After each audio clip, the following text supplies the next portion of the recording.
Okay, I know this is gonna sound a little bit off topic compared to what the video is titled and what you clicked on, but just hear me out for a sec, let me cook. Have you guys heard of the Hawk Tuah girl? Move in bed that makes a man go crazy every time. Oh, you gotta give him that Hawk Tuah and spit on that thing, you get me? The Hawk Tuah girl has been everywhere for the last 2 weeks. She has done interviews, made appearances at big concerts, and supposedly has a reality TV show in the works. And humor is subjective. I'm not necessarily trying to rain on anyone's parade here, but a lot of people have been remarking that it's interesting that this phrase and moment has garnered so much viral attention online, because it feels like it's a joke straight out of 2013. It's a joke that, if told in the correct time period and a much different cultural landscape than the one we have today, could have potentially landed Miss Hawk Tuah girl on The Ellen Show. And while in reality, I think The Ellen Show producers would have strayed away from that because they have a more family-friendly brand, I do understand the sentiment. Back when The Ellen Show was still on the air, it was much more commonplace for these one-off viral jokes to have their literal 15 minutes of fame by getting airtime in an Ellen segment. I think the most notable example of this was Alex from Target. In 2014, a Twitter user posted a photo of Alex from Target, a Target cashier just doing his job, and the whole joke, I guess, was that many young women found him attractive, and essentially he became this overnight celebrity. You know, he was this centralized figure that everyone was making memes about. And typically when this kind of thing happened, The Ellen Show would go in and capitalize on that viral moment by interviewing the person at the center of it, usually giving them some money and sending them on their way. This was a pretty typical life cycle of a viral moment for the majority of the 2010s, I'd say, and Ellen's show was a pretty instrumental part of it. So not only is the Hawk Tuah meme a little bit bizarre because it got so popular and it's just like, you know, one singular joke based on this one man on the street interview that this girl did, like it just feels inherently dated because that kind of stuff typically doesn't go viral nowadays. But also it's got me thinking a lot about the whole Ellen era. How at one point in time, whether it be actually on the show or in just YouTube clips, everyone was looking to a cable show on daytime television to get the ultimate consensus on their internet pop culture meme of the week. Now, I'm sure most of you know why Ellen's show is not on the air anymore. Basically, she built her entire brand around being a nice, friendly,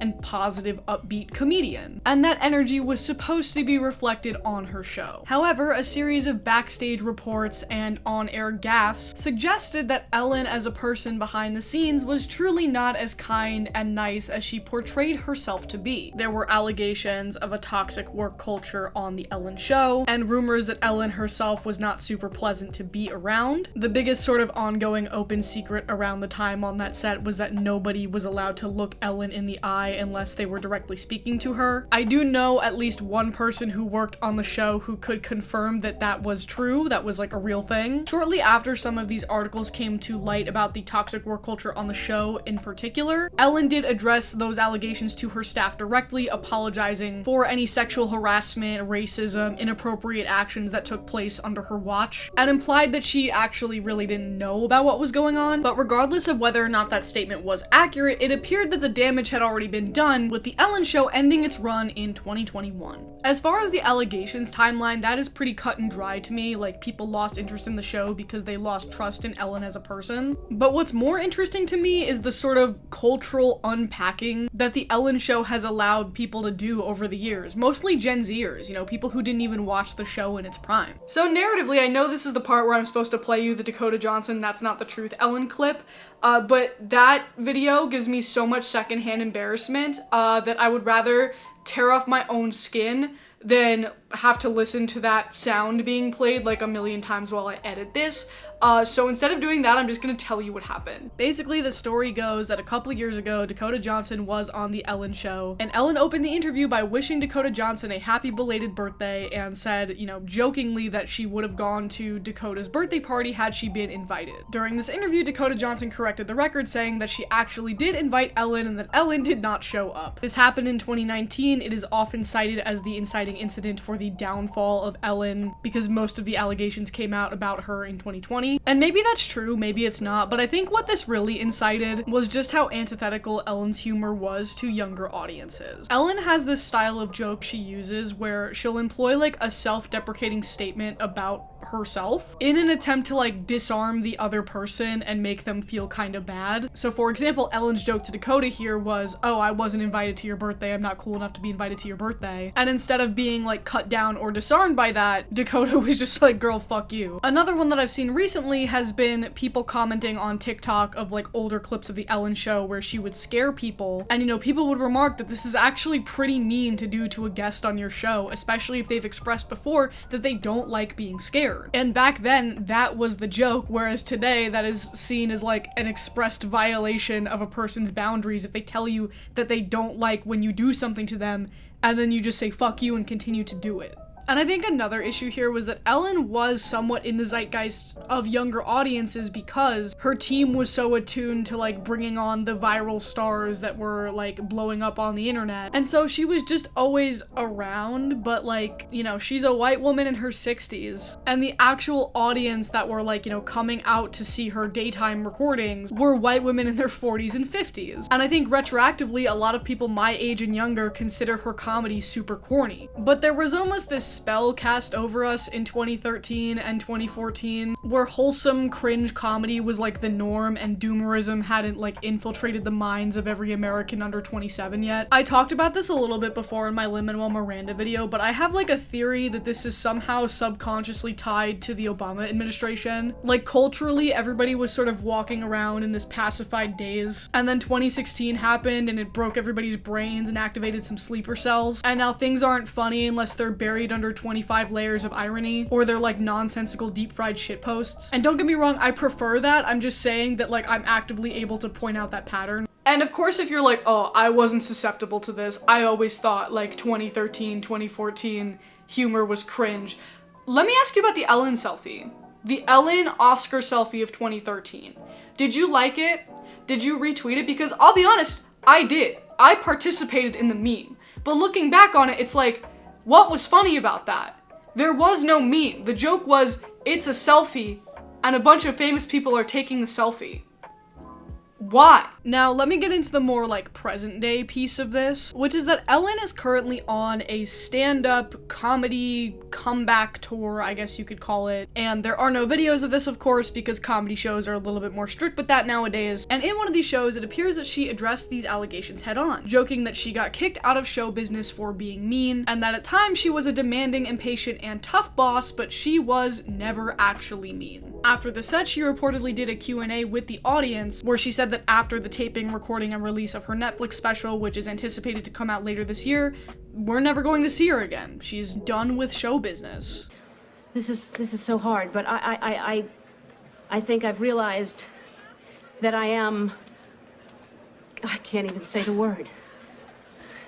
Why can't I say the word? I mean, why can't I just say, I mean, what is wrong? Why do I have to be so ashamed? I mean, why can't I just say the truth? I mean, be who I am. I'm 35 years old. I'm so afraid to tell people. I mean, Susan, I'm gay.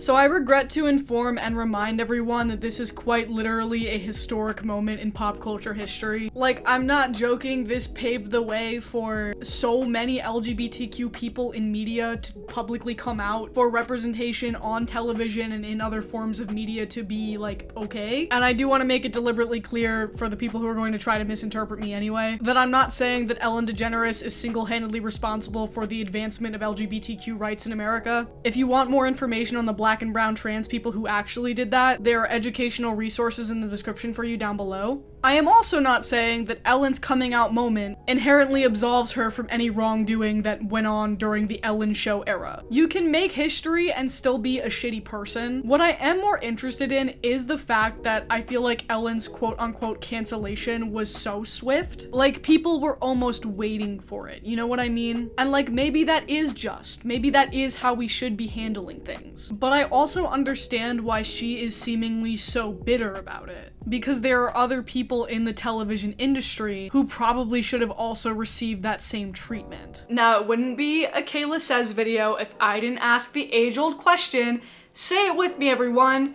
Is that fair? I feel like people tend to be really split on this because I've talked to a lot of folks who believe that, you know, Ellen shouldn't have been canceled at all, and there are other people who believe that it was truly a long time coming based on all the stuff I mentioned, and also, like, you know, the viral photo that she took with George Bush. Her reputation has always been caught in this purgatory because on one hand, she did do a lot for the advancement of, like, LGBTQ people in media. Her show has arguably given away a lot of money and opportunities to people who do need it, but at what point does that good fortune, you know, absolve you from the people you've harmed? It's also worth noting here that Ellen did cancel several shows that are like scheduled for this ongoing stand-up comedy tour. She canceled 4 out of the 27 dates and didn't really give a reason why, but I guess it's just interesting to me that somebody who was so influential not only in the 90s but also in like this weird little era of the 2010s that I mentioned is going out like in this way. And again, I'm not saying that she doesn't deserve that based on the environment that we know she cultivated. I'm just saying that I often think about what the Ellen show would be like today if it was still on. Would she be placating the sensibilities of the Hawk Tuah girl? Would somebody have to come explain to her what Skibbity Toilet is? Regardless of whether or not she's involved, is it still important to have some way of archiving and reflecting on the biggest viral or cultural moments of the year? Was it ever right for these people to be plucked from obscurity and made into celebrities for a day, just because they made us smile or exhale out of our nose just a little too hard? And was Ellen's show only ever popular because she brought us some kind of connection to these people? As if we could make people laugh or bring people joy and then get whisked away to California on a soundstage where somebody hands us an oversized check for $10,000. Because nowadays, all elements of internet virality seem a little less wholesome and a little bit more sinister. Unless you are the Hawk Tuah girl, in which case life just keeps getting better for you. Like sometimes you just need to make a blowjob joke to secure the bag. But I guess I'll leave you with this nugget of wisdom. Be kind to one another,